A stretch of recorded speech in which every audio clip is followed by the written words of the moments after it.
প্রথমে জাতি পরে পার্টি এই স্লোগানের জন্মদাতা প্রদেশ কংগ্রেস সভাপতি প্রদ্যোৎ কিশোর দেববর্মন।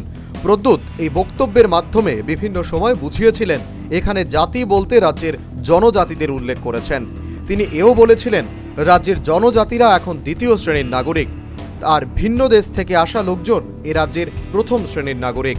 শুক্রবার প্রদেশ কংগ্রেসের প্রথম সারির নেতা পীযূষ কান্তি বিশ্বাস সাংবাদিক সম্মেলন করে বলেছিলেন প্রদ্যোৎ কিশোর একবারও বলেনি প্রথম উপজাতি পরে পার্টি, অথচ এই বক্তব্যকে বিকৃত করেছে বিজেপি।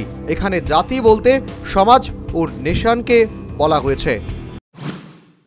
যদিও আমরা এটাকে মনে করেছিলাম ডিভিজিভ পলিটিক্স, কিন্তু গতকাল ভারতের জাতীয় কংগ্রেসের বক্তব্য শোনার পর আমরা একটু অবাক হয়েছি। কারণ কালকে শ্রদ্ধেয় পীযূষ বিশ্বাস মহোদয় পরিষ্কার বললেন প্রথমে জাতি পরে পার্টি, এই জাতি কথা নাকি ন্যাশনাল।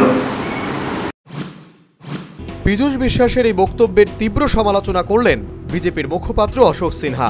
বিজেপির মুখপাত্র বলেন প্রদ্যোৎ বরাবরই উপজাতিদের প্রতিনিধি হয়ে কথা বলেছেন, বিভিন্ন সময় স্বীকার করেছেন প্রদ্যোৎ। কিন্তু প্রদেশ কংগ্রেস নেতা পীযূষ বিশ্বাস বলছেন প্রদ্যোৎ জাতি বলতে এখানে নেশনকে বোঝাচ্ছেন। যোগাযোগ নেই, তিনি বলছেন জাতি মানে নেশন, ভারতীয়দের জাতি, প্রথমে ভারতবর্ষের মানুষ তারপরে পার্টি।